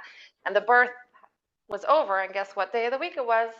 It was Shabbos. It was a non-Jewish midwife with a non-Jewish birth assistant. Overall, I will say I have had, and I'm sure Nechama will say the same, very good experiences working with most home birth midwives and respecting things like Shabbos and you're not taking insult, whatever. But this midwife was like, nope, I don't touch the pool.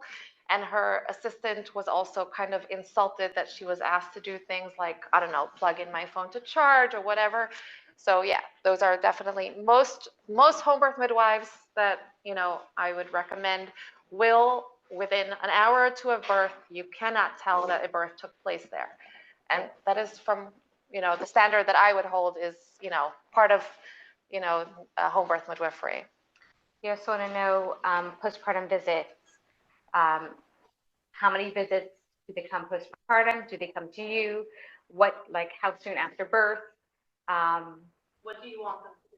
Or For what would you want them to answer? So I was actually just thinking about that we're bringing a bunch of questions, but not necessarily giving you exactly. Right. So there are, You said your opinion. right. So there are some things that are individual, depends on your personal preference. But here's the thing, when you're interviewing a few different midwives, you're going to get, different responses, and that will help you make that, differentiation. One midwife will say, well, I come within, standard is all midwives should come back within 24 to 72 hours to check on you and baby. And the next visit is at 6 weeks. And some might be, well, we do also a 1-week visit, and we do a 3-week visit, and we do a 3-month visit. So there you see that difference right there in the people that you're interviewing.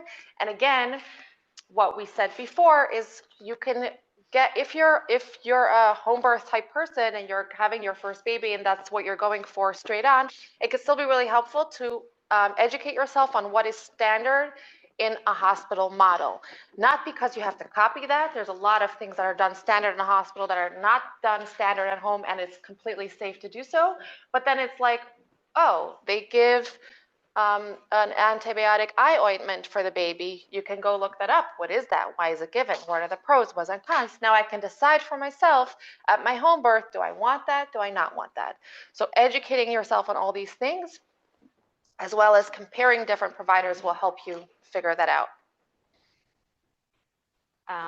And when you do call your references, or you can ask the midwife, can you send me some names of references? Or if you have family and friends that have used this provider, so those are some things that you can ask them about as well.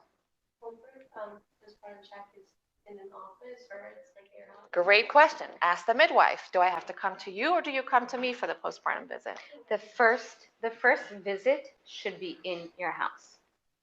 You mean like a day? 24 hours, 72 hours. You just had a baby. You should be in bed or near your bed, and you should be having visits come to you. But some home birth midwives in the 6-week visit already have, different ways of doing things. Some home birth midwives do all their visits in your house, and some will have an office.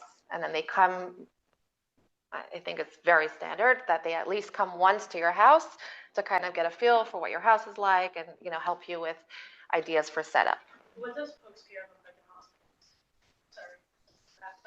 So, You go to we actually specifically did not focus a lot on postpartum, so we didn't think that we would have the time. But and quickly, every single day that you're in the hospital, you get to see a doctor or midwife from your group. They'll come check on you every day, and then there's nurses around all day long. If you've had a C-section, you'll go for a 2-week visit, and then a 6-week visit. And if you have a regular delivery, a vaginal delivery, you'll go for a 6-week visit. Constant. Part of that is also that usually when you're in the hospital, you're there for the first 24 to 48 hours or, 3 days if it's a C-section. So they're covering lots of care there. And then they usually send you to your pediatrician, which home birth midwives typically also do in the first week, postpartum. So that's also kind of like, sometimes the roles are a little bit different. And the home birth midwife, for example, in the first 3 days, she's also doing the newborn care, examining the baby, checking that everything's fine. When you're interviewing a group specifically, and this also applies in a hospital, group, you want to ask something like, are all the people in your group, have this same philosophy or the same amount of training? Does everybody know how to place an IV? Midwives that are nurses, for example, even in a hospital, home birth, the midwives and the doctors are not usually placing the one in IV. But if you're having a home birth midwife who in the past was a nurse for, X amount of time, she has a lot of experience in that. Are all the midwives in your group trained in breech delivery? Are they all, great with resuscitation? Is everybody up to date on they should all be. That's really, basic. They should know how to help a baby breathe. That needs a little help in the beginning. And how do you all practice these skills regularly, like we discussed before, so you're well trained if those situations that are uncommon, but do sometimes happen, arrive? Another thing, if you yourself had a specific situation or complication or variation at your birth, at a past birth, or just a medical something, you want to ask your midwife that she's experienced in that, and also what is her plan going to be? Answers such as, oh, it's fine, we're trained in everything, we're good, that's not good enough. I want to hear as the mom that you have experience in this specific thing, and what is the plan? How are you going to, you can't give me standard care, what you do for all your home birth clients, because I have something specific. I want to hear you tell me how you're going to do that. So when you bring that up, red flag would be, not really listening to you. Your concerns or fears are dismissed. Oh, that was a fluke, but it doesn't mean it's going to happen again. That is great. We want to believe that, but we also want a plan in place. So one of my home births had bleeding that was more heavy, and the midwife did need to give me some medications and apply manual pressure to stop the bleeding. Everything was, she was well trained and everything was under control. But one thing that I think they forgot to do is check my irons afterwards and make sure that I was getting back to my regular strength. And so 3-4 weeks postpartum, I was still feeling so weak where I can only spend like an hour or two out of bed, which is not normal for 3-4 weeks postpartum. And they're like, oh, you should be taking iron. I'm like, thanks for telling me. So it was a very, and when women are physically weak, they're also mentally, emotionally more likely to be weak. And it was a very long, difficult physical and mental, emotional postpartum period for months. So on my next birth, I hired a midwife and I asked her, I'm usually a person who is very holistic minded. I'd rather not take medicine if I don't have to, etc. I don't want interventions at my birth unless there's a real need, but I wanted to hear what she has to say. How are we going to do this better next time? And she said to me, I'm not scared to use medicine. And here's going to be our plan. And it made me a very holistic person, very secure to know that she's very confident to use first Pitocin. We're going to wait, actually that wasn't the order. She said first herbs. If that doesn't work, we'll wait X amount of minutes. I don't even remember how many it was. And then we're going to use Pitocin and we're going to wait X amount of minutes. She had a plan in place. And there's a medicine that, needs to be refrigerated. She's like, from 36 weeks, we keep it in your fridge so that we're not relying on me throwing it into my bag last minute. It made me, and a funny thing is, like, when we talk about, like, what did you not like about your midwife, people ask me, well, she's a little bit on the forgetful side sometimes. So it made me feel really secure. I'm also extremely forgetful. That's why I have notes here. And, things like that. All my point is everything has to be written down because I forget.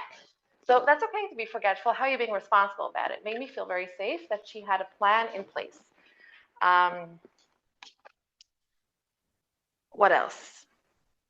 A midwife that tells you to do something or not to do something. Oh, you don't want that medicine in your baby, that's recommended or whatever. That's not informed consent. That's you telling me to yes, do it or not to do it without having a conversation and, education. Scare you into doing things or not doing something is definitely red flags. We discussed what true informed consent is, pros and cons on both sides. Another red flag, both hospital and home, you only can bring a doula from this list. The doula doesn't work for the doctor. That's one of the ways that we help women advocate for her themselves, because we don't owe the doctor anything. So they don't get to choose your doula. That's something that you privately hire, and every hospital, you have the right to bring an advocate, to bring a support person. They don't get to say only these. And you might find a home birth midwife also who says, well, only from this list because we work better with them. Find out more about that. That might not be so great. And then very, very important, after your visit, hospital or home, how does this doctor, midwife, home birth midwife, how does this person make me feel? How do I feel about my pregnancy? How do I feel about my upcoming birth after I walked out of this conversation? Do my values align? Do I feel comfortable in their presence? Do I feel safe? It's not a time to ignore these things, and I'll put in a little plug for mothers, sisters. My mother has to come to your birth. No, she doesn't. You want people in the room with you that you really feel 100% safe with, because when we don't, we sometimes are behaving differently or changing things in the way we would want to do. And birth is not a brain-on time. It's a time where the hormones need to be able to flow comfortably. And sometimes that, mental, emotional piece can have actual physical outcomes for mother and baby. So nobody has to know you're in labor either. If your mother-in-law is going to be insulted if she doesn't know, you can tell her just about when you're about to push. Or not at all. Or it's not your at all. choice. Right. I'm not saying that mothers are bad in the labor room, by the way. We've had some, of course, all of us, some great experience with some very supportive mothers. And mothers can also work alongside a doula. Sometimes a mother is there for emotional support, but she doesn't know actually what to do. So you have both of that. What have they answered that makes me feel at ease? What have they said that I'm not so comfortable with? Don't just leave it. This is a home birth midwife is a very personal relationship, and try having another conversation and see how that goes. Can you come to a better resolve? What is my gut telling me? Even if it's your first birth, trust your gut. I always tell clients, even when it comes down to your water breaking, I always find mothers know. Do you ever find, I think my water's about to break? And it does. Or I feel the baby descending. They know. It doesn't have to be 3, 4, 5, it's your first, it's in you. And it's also just know that it's never too late to switch. Sometimes it's hard to navigate that and to find an alternate best solution, but if the situation is such that you don't feel safe with someone. I was once at a home birth, and this midwife, I was laboring with this woman beautifully. I was supporting her. We were in our house. The time for the midwife came, and the midwife came in. She started opening up her tools and making a ton of noise, and she just took up way too much space in the room. And the birthing woman made it clear that she wasn't comfortable with having her. So the midwife went downstairs to the couch, never came back up, and eventually came up, and I don't know if she started talking about transferring to the hospital, or she ended up or leaving, or I don't remember what it was exactly, but she had her balance between being hands-on and hands-off was a tad off. And then what ended up happening is when this woman was actually, in labor, and the midwife needed to come to check, the baby's heart rate, and the woman like kind of shifted to the side, or, maybe it just wasn't the right moment. Give her a little space and come back a little later. And I think it was maybe pushing time. During pushing time, you need to check a little bit more often because there's sometimes more pressure on the baby. And the midwife was like, well, she doesn't want me to check. Again, there was like a little bit of like a, Attitude. Yeah, there was an attitude, but there was also, it's a fine line between being hands off and being responsible. Yeah, that is definitely part of, sometimes our doula's role is when the woman is not being listened to, or when the birthing woman is, at a point where she's able to speak, but you already discussed, because we have a relationship with this woman, with our clients, so we know what their preferences are, we can speak on their behalf. There's no provider is perfect, but if the fit is not good, that could lead sometimes to poor decision making. So we want to definitely avoid that. You want to be with someone that you trust, that you have good communication with, and those things, as well as her skill and speed, are really important. So we want to be prepared. That's our talk for tonight. Any questions? Sure. How come you didn't? How come you skipped over the postpartum psychosis and the other stuff? Didn't read through all the details? And it's more educational. It's not so much, right? It's not so much on the topic of choosing a provider. It's not on the topic of tonight. I just, every talk that I do about birth, I throw it in because I think it's important for people to be aware and to read it. No, it's really important. That's why. I understand what you're doing. Thank you so much. Oh. So it's standard in New York, breaking down hemorrhage levels. That is why it's to stop the hemorrhage, to stop people from bleeding. It's a standard of care in New York, and a lot of hospitals are working different protocols to try to bring down the levels of hemorrhage post-birth. Yeah, with other medications and different things. Some people are using Cytotec, some people are giving another medication called CXA, some people are using... not so good. No, just different. Usually Pitocin is the first thing that's given. Right. Why do they try to find other ways? Because some people are hemorrhaging, and sometimes they're doing trials. For a while in Methodist Hospital, we were doing a Cytotec trial. Every single patient who agreed to the trial, we're doing a trial. Pitocin and Cytotec, which consents to the trial, was helping us bring down the hemorrhage levels. It's a choice. It's a choice. Some people who have had previous hemorrhage, I'll do anything to stop me from hemorrhaging. I'll give it a try. And some people, yes. Sometimes doubling up the medication is what's needed. Right. And sometimes, it also really depends on the birth. What happened at that birth. Sometimes your hemorrhaging depends on, like, if birth was super quick or the birth was super long and you got a lot of Pitocin. All these different things can affect what's What number of baby? So for what number of baby. some people will have nothing. Yes, both in the hospital and at home.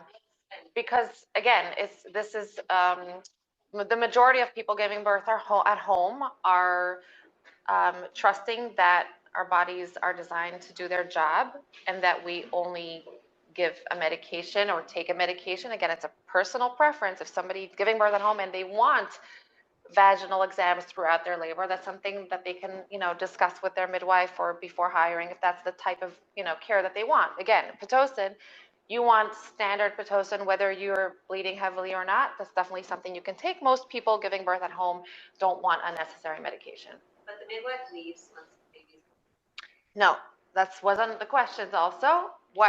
How long do you stay? What's common? A couple hours. Like I would even say 3 to 4 hours. Sometimes they'll stay. So if someone's not getting Pitocin, how soon might they all of a sudden start bleeding? Unless something else is going on. So it could be 24 hours, 12 hours. it could happen. And then So it's interesting. We were actually discussing it. There is a certain midwifery group. They have the women keep Cytotec on hand just in case. Educating on what the uterus should be feeling like postpartum, and what normal bleeding is and not normal bleeding. Of course, you always have the option of calling Hatzala, but in the majority of cases, again, this is a little bit more on topic on like home versus hospital birth, but a non-intervention birth is less likely to have a postpartum hemorrhage. And so if the midwife has assessed everything and the uterus is nice and firm on check 1, 2, and 3, let's say, I don't know what she's doing, and she's checking the bleeding, she took her to the bathroom. The midwife is there with you the whole time when she's there, and she should be, and that's maybe something to discuss.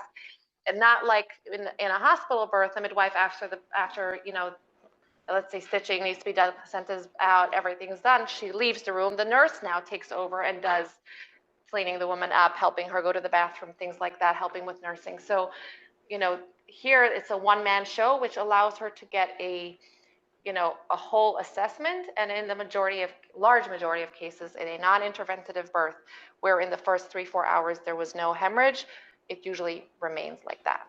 Most home birth clients know what their uterus should feel like, because in the hospital, they automatically come in and say, I'm going to feel your belly again, and they lift up the sheet and they rub your belly nice and firm. At home, the midwife will rub it up and say, look, feel this. This is what it should feel like.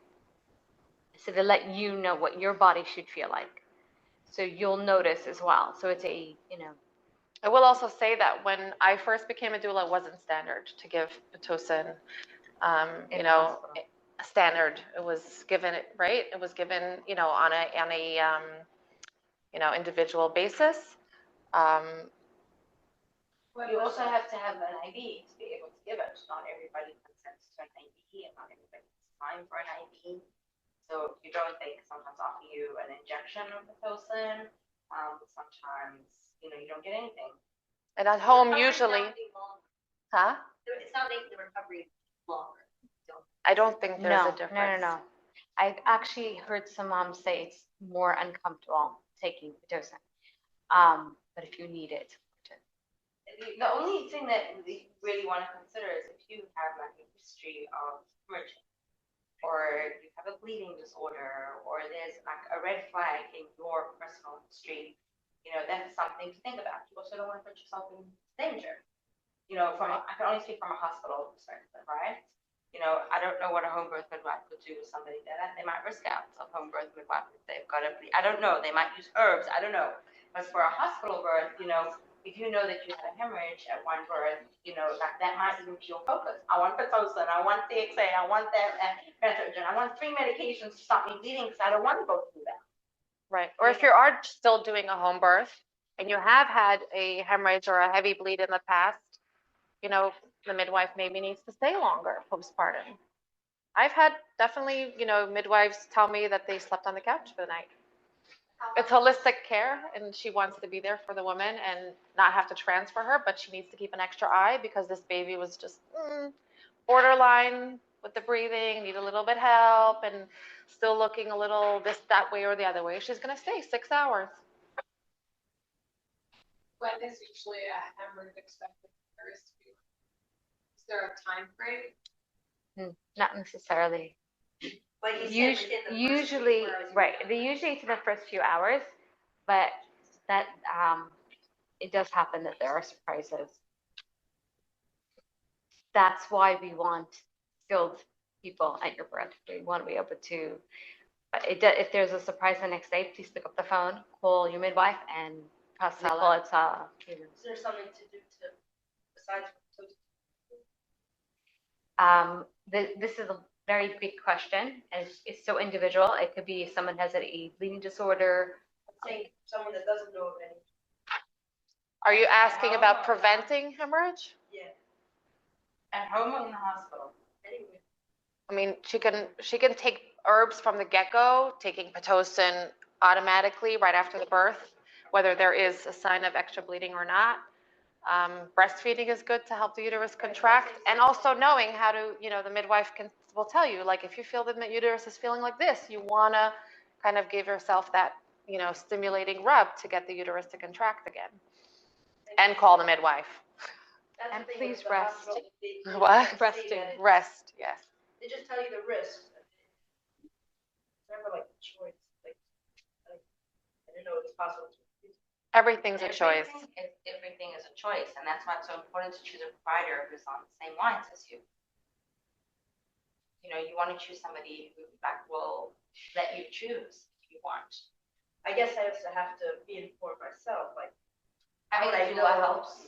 Having a doula helps. Being educated helps for sure. Reading books, taking classes, and also forgiving ourselves for the things we didn't know. Like I also don't, you can't know everything don't ever. wanna only read about scary things. Right. You don't have to. And There's that's different fine. types of education also. And that's also another reason why I love this book called The Natural Hospital Birth. Like, she talks about how to navigate that with hospitals. Who's it by? I don't remember offhand. I have to look it up. And one of the things that I learned the most from that book was always answer the simple time. Time. What? That sounds right. Yeah. In hospitals, time is not the same as time in real life, right? An hour means 2 hours, 30 minutes means 20 minutes, or 2 hours. Like hospitals start get busy with things happen. Yeah. And it's, just the same way that the doctor says I'm coming back at 8 o'clock and comes back at 9 o'clock. You could also say that, I want to break your water. You could say, please have an hour to think about it. You don't even have to discuss anything else. They have to respect your choice to do that. You're allowed time. Unless it's an emergency, you're allowed time. And that's the time where you could speak to your doula, you could pick the phone up to somebody, you could educate yourself then, even if you need to. One of the things I say when I teach childbirth classes is that, you want to be as informed as you can to be able to make a decision in the moment. So whether that's reading books or taking classes or speaking to friends or doing whatever you want, there's lots of education out there. And we're all here to help. That's what community is about. Just really question was mentioned a little bit about birth center. Just kind of said that it's kind of like giving birth. I know there's not really birthing here, but there's one opening or just open. Is it really just that it's giving birth in a different space? Because I guess my impression was that it is more intervention, not as much as hospital, but like. That could depend on who are the midwives that are working there. Again, are they more on the medical side of things, or are they more on the holistic side of things? In terms of like equipment, like some people think that birthing centers are like in between in terms of safety because they have more. They don't. Some usually it also depends where you're giving birth. Different state regulations in terms of like how far a birthing center is allowed to be from the hospital. But in general, it is a place that's set up for a out of hospital birth. Where do you, there's like a list of. Some birth centers have like OBGYN. They don't have them there. They have to be backed by one. They have to be regulated by one. But they're not part of the staff. They don't have. OBGYN? No, I don't think they come to births, but that's a great question to ask. But it's run by midwives. Yeah. They're the director of the center and whatnot, but I don't think that they're there on site. They may just check over their records once in a while. Right, or they're used for consulting with in different situations. They might be the final. They probably have like, let's say, rules about what is considered high risk, because somebody who's high risk cannot give birth out of a hospital. Obviously, that's a very general term. If somebody has gestational diabetes, is that out? Risk you out, et cetera, et cetera. If something is maybe, let's say, borderline, they might be the one to make that final decision. But it could vary from birth center to birth center. If you want, I don't know what you're thinking. I mean, I'll put on but if you are going to have a hospital birth, like some time. They did an open house. Yeah. And I was kind of like, what hospital is find out about? Right. So, we know the group who's opening it. We know that they themselves, for example, may not all be allowed to work at the birth center because of, against distance rules. They have to live at a certain distance from the birth center.